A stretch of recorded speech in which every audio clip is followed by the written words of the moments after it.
প্ৰথম কথা হ'ল কি গোলাঘাটৰ দৰে ঐতিহাসিক স্থানত এনেধৰণৰ তালিবানী শাস্তি দিয়াৰ আজিলৈকে নজিৰ নাই। এই ঘটনাটোৰ লগত সামগ্ৰিকভাৱে জড়িত থকা ব্যক্তিকেইজন কোন? তেওঁলোক হৈছে এজন সদৌ ছাত্ৰ সন্থাৰ লগত জড়িত থকা ব্যক্তি।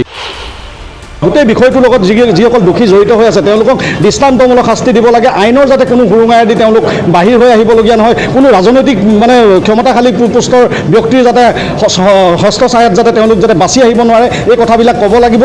আৰু এই কথাবিলাকৰ লগত জড়িত থকা যিকেইজন ব্যক্তি তেওঁলোকে আচলতে ক্ষমতাত মদমত্ত হৈ তেওঁলোকে শিলবালি চিণ্ডিকেটৰ লগত জড়িত হৈ আছে।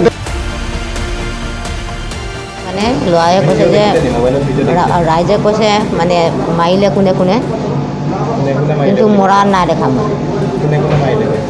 কেঁচাটো মৰা নেদেখিলোঁ, কিন্তু বান্ধি থোৱা দেখিলোঁ গৈ পিনে।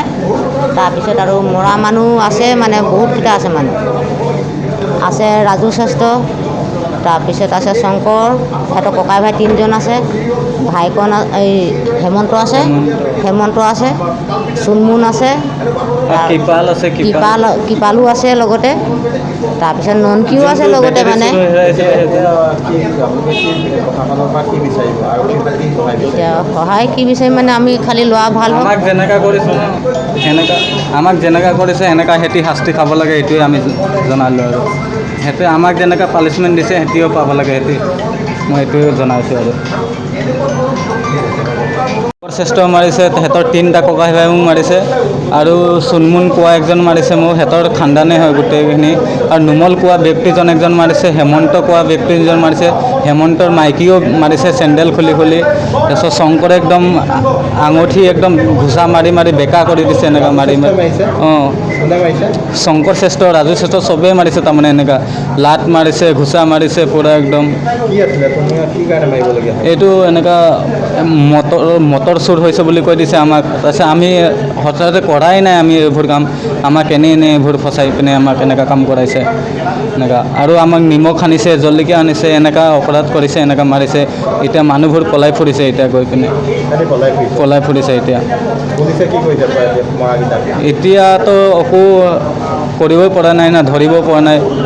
এতিয়া কি ক'ম এতিয়া।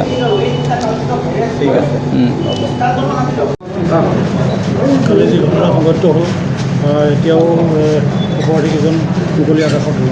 প্ৰথম কথা হ'ল কি গোলাঘাটৰ দৰে ঐতিহাসিক স্থানত এনেধৰণৰ তালিবানী শাস্তি দিয়াৰ আজিলৈকে নজিৰ নাই। এইটো প্ৰথমবাৰ নজিৰ ঘটিছে। আৰু এই ঘটনাটোৰ লগত সামগ্ৰিকভাৱে জড়িত থকা ব্যক্তিকেইজন কোন? তেওঁলোক হৈছে এজন সদৌ ছাত্ৰ সন্থাৰ লগত জড়িত থকা ব্যক্তি, আৰু এজন হৈছে বিজেপিৰ যিটো কথা আচলতে নীতি আদৰ্শৰ কথা দলৰ কথা কয়, তাৰ সেই দলৰ আকৌ মণ্ডলৰ এগৰাকী সম্পাদক।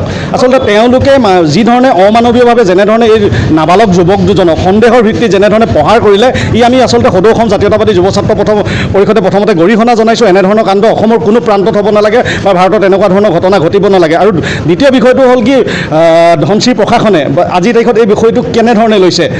যদি বিষয়টো যদি গভীৰভাৱে ল'লেহেঁতেন, আজিৰ তাৰিখত যিকেইজন কাল্পিত, যিকেইজন দোষী, তেওঁলোক আজিৰ তাৰিখত জেল হাজতলৈ প্ৰেৰণ কৰিলে তেওঁলোকৰ ওপৰত দৃষ্টান্তমূলক শাস্তি বহিলেহেঁতেন। কিন্তু তেওঁলোকে তাকে 24 ঘণ্টা উকলি গ'ল।